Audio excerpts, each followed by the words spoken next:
అభివృద్ధికి శాశ్వత సంతకమైనటువంటి మాన్యశ్రీ ముఖ్యమంత్రి శ్రీ నారా చంద్రబాబు నాయుడు గారికి నిజాయితీ నిండిన స్వరం, అలసటి తెలియని అంకిత భావం, దేశ ఆర్థిక వ్యవస్థకు నిలువెత్తు కవచమైనటువంటి కేంద్ర ఆర్థిక శాఖ మొట్టమొదటి మహిళా మంత్రి అయినటువంటి శ్రీమతి నిర్మలా సీతారామన్ గారికి, నటనతో మొదలై నాయకుడిగా జనం మెచ్చిన సైనికుడిగా ఎదిగినటువంటి డిప్యూటీ సీఎం పవన్ కళ్యాణ్ గారికి, కష్టకాలాన్ని తనకు శిక్షణా సమయంగా మార్చుకొని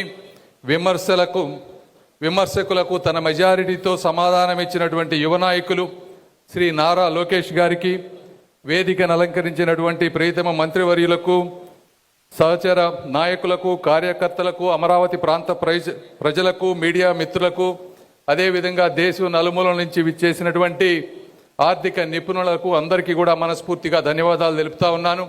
ఈరోజు ఒక అద్భుతమైన రోజు.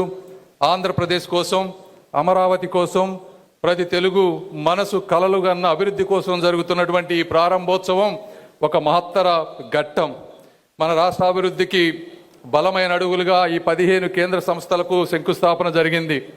అయితే ఇవి మన ఆంధ్రప్రదేశ్ ఆర్థిక భవిష్యత్తుకు వేస్తున్నటువంటి ఒక బలమైన పునాదులు. ఇలాంటి బృహత్తరమైన కార్యక్రమాన్ని ప్రారంభించేందుకు నిర్మలా సీతారామన్ గారి కంటే గొప్ప వ్యక్తులు మరొకరు ఉండరు అని నేను మనస్ఫూర్తిగా తెలియజేసుకుంటా ఉన్నా. ఎందుకంటే పుస్తకాలు అంటే ప్రాణం పెట్టిన తల్లి, సేవే జీవితమని నమ్మిన తండ్రి వద్ద పెరిగినటువంటి తమిళనాడు ముద్దుబిడ్డ, అదేవిధంగా మన తెలుగు నేల కూడా పరిచయమైనటువంటి మంచి మనిషి నిర్మలా సీతారామన్ గారు. భారత ఆర్థిక వ్యవస్థకు ఆర్థిక మంత్రిగా 8 సార్లు యూనిట్ బడ్జెట్లు నిర్వహించిన చరిత్ర ఇప్పటి వరకు ఎవరికి లేదు, అది వారికే దక్కింది. దక్షిణాది భారతీయుల ఆశయాలను, జాతీయ విధానాలను కలిపి వారధిగా ఉన్నతమైనటువంటి బాధ్యతలు వారు నిర్వర్తిస్తున్నారు. ఇప్పుడు ఒక్కసారి మీరు చరిత్రలోకి వెళ్తే 2000 ఈ సంవత్సరంలో 4వ అతిపెద్ద భారత ఆర్థిక వ్యవస్థగా మారటానికి ఏదో ఒక కాకతాళీయంగా జరిగినటువంటి పరిస్థితులు కాదు. ప్రధానమంత్రి మోదీ గారు కానీ, అదేవిధంగా నిర్మలా సీతారామన్ గారు లాంటి వ్యక్తులు ఒక దృఢ సంకల్పంతో చేసినటువంటి కఠోరమైనటువంటి కృషి వల్ల ఈరోజు భారత్ ఆర్థిక వ్యవస్థ ముందుకు వెళ్తూ ఉంది. 2014 సమయంలో యూపీఏ నుంచి వచ్చినప్పుడు పబ్లిక్ సెక్టర్ బ్యాంకుల్లో దాదాపుగా ఎన్పిఏలు వచ్చి 8% ఎన్పిఏలు 4 లక్షల కోట్ల అప్పుల్లో ఉంటే 4R రూపంలో, అంటే రికగ్నిషన్, రిజల్యూషన్, రిఫార్మ్స్, రీక్యాపిటలైజేషన్తో అన్ని పబ్లిక్ సెక్టార్ బ్యాంక్స్ని 10 బ్యాంకుల్ని 4 బ్యాంకులుగా విలీనం చేసి ఈరోజు ఎన్పిఏలను 8% నుంచి 0.7%కు తగ్గించి 1,40,000 కోట్ల రూపాయల ఆదాయాన్ని పబ్లిక్ సెక్టార్ బ్యాంక్స్లో తీసుకొచ్చిన ఘనత శ్రీ నిర్మలా సీతారామన్ గారిదని మీ అందరికీ నేను తెలియజేసుకుంటా ఉన్నా. అదేవిధంగా ఆంధ్ర ప్రాంత ప్రజలు వేసినటువంటి ఓటు ఈరోజు కూటమి ప్రభుత్వం ద్వారా జిఎస్టీకి సపోర్ట్ చేసేటువంటి శక్తినిచ్చింది.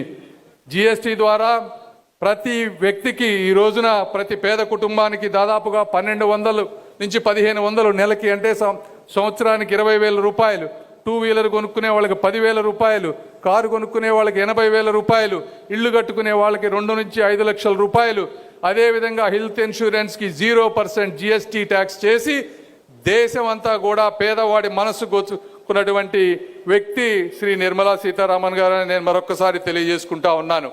అదేవిధంగా నేను మా ప్రాంతంలో మా లోకేష్ గారు నేను వెళ్ళి ఎయిమ్స్లో స్టాఫ్ లేదంటే వెంటనే 540 ఉద్యోగాలు ఇచ్చి ఎయిమ్స్ మొత్తాన్ని కూడా మంచిగా చేసినటువంటి నిర్మలా సీతారామన్ గారికి మరొకసారి గుంటూరు ప్రాంత ప్రజల తరపున మనస్ఫూర్తిగా నేను అభినందనలు, ధన్యవాదాలు తెలుపుకుంటా ఉన్నాను. అదేవిధంగా ఇప్పుడు ఒక్కసారి అంటే నిర్మలా సీతారామన్ గారు నాకు కూడా వ్యక్తిగతంగా ఒక స్ఫూర్తి. అంటే ఒక బడ్జెట్ పెట్టాలంటే నేను 1 సంవత్సరం అయింది రాజకీయాల్లోకి వచ్చి, కేవలం మినిస్టర్ ఆఫ్ స్టేట్గానే జీవితం ఎంత కష్టం ఉంటుందో అనుభవిస్తూ ఉన్నా. ఈ విధంగా ఫైనాన్షియల్ బడ్జెట్ పెట్టిన వెంటనే నెక్స్ట్ ఇయర్ బడ్జెట్లు పెట్టలే, మార్కెట్లు ఏమో సంస్కరణలు కోరుకుంటాయి, రైతులేమో ఇంకా రాయితీలు కావాలంటాయి, రాష్ట్రాలేమో ఇంకా ఎక్కువ వారి వాటా కావాలంటుంటారు, పార్లమెంటులో ప్రతిపక్షంలో ప్రతి వ్యక్తి ప్రతి రూపాయికి జవాబు చెప్పమంటారు. ఈ విధంగా గంటల తరబడి వర్క్ చేసి, గంటల తరబడి పార్లమెంట్లో నిలబడి సమాధానాలు చెప్పి విధంగా చేయటం అంటే ఒక మామూలు విషయం కాదు. ఈ విధంగా వారు మహిళా స్ఫూర్తికే కాదు, మాలాంటి వారికి కూడా, కొత్తగా వచ్చిన వారికి కూడా నిజమైన స్ఫూర్తి అని నేను మనస్ఫూర్తిగా తెలియజేసుకుంటా ఉన్నాను. అదేవిధంగా ఈరోజు అమరావతి గురించి మాట్లాడాల్సి వస్తే, ఈ ల్యాండ్ పూలింగ్ కాన్సెప్ట్ అనేది ప్రపంచంలో 4 దేశాలు చేసినాయి. 1 జర్మనీ, 2 జపాన్, 3 సౌత్ కొరియా.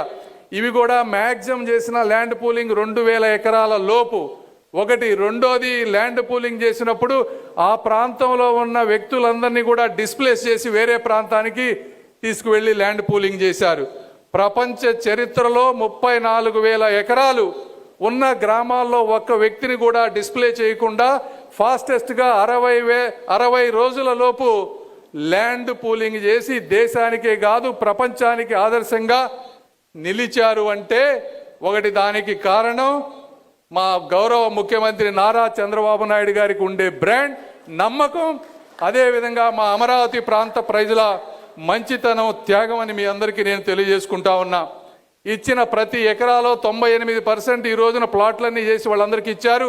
కేవలం 2% అంటే 700 ఎకరాలు మాత్రమే ఈరోజు ఇంకా మిగిలి ఉన్నాయి.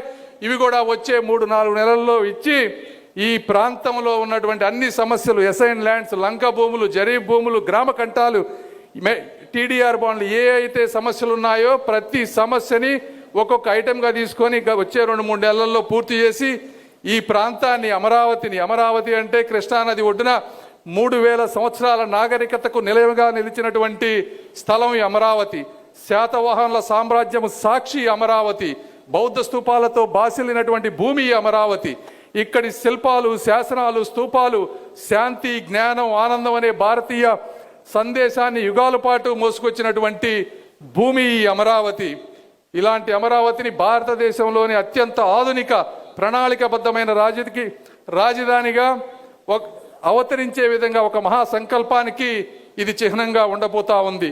విస్తృత రహదారులు, పచ్చని ప్రదేశాలు, ప్రపంచ స్థాయి ప్రభుత్వ సంస్థలుతో ఈ అమరావతిని ఒక గొప్ప నగరంగా నిలబెట్టబోతా ఉన్నాయి. అమరావతి అంటే ఆంధ్రుల ఆత్మవిశ్వాసం, అమరావతి అంటే ఆంధ్ర ప్రజల కళ, అమరావతి అంటే భవిష్యత్తు తరాలకు ఎన్డీఏ కూటమి ఇచ్చేటువంటి ఒక వాగ్దానం అని తెలియజేసుకుంటూ, ఈ వాగ్దానానికి మూల స్తంభాలుగా నిలబడుతున్నటువంటి మా deputy chief minister Pawan Kalyan గారికి, అదేవిధంగా నారా లోకేష్ గారికి, అధికారులకు, నారాయణ గారికి, అందరికీ కూడా మరొక్కసారి మనస్ఫూర్తిగా ధన్యవాదాలు తెలుపుకుంటూ, ఆఖరిగా ఇలాంటి మంచి అవకాశాన్ని నాకు కూడా అందించిన మా గౌరవ ముఖ్యమంత్రి గారికి, అదేవిధంగా మోదీ గారికి మనస్ఫూర్తిగా కృతజ్ఞతలు తెలుపుకుంటూ సెలవు తీసుకుంటున్నాను. జై హింద్. Thank you.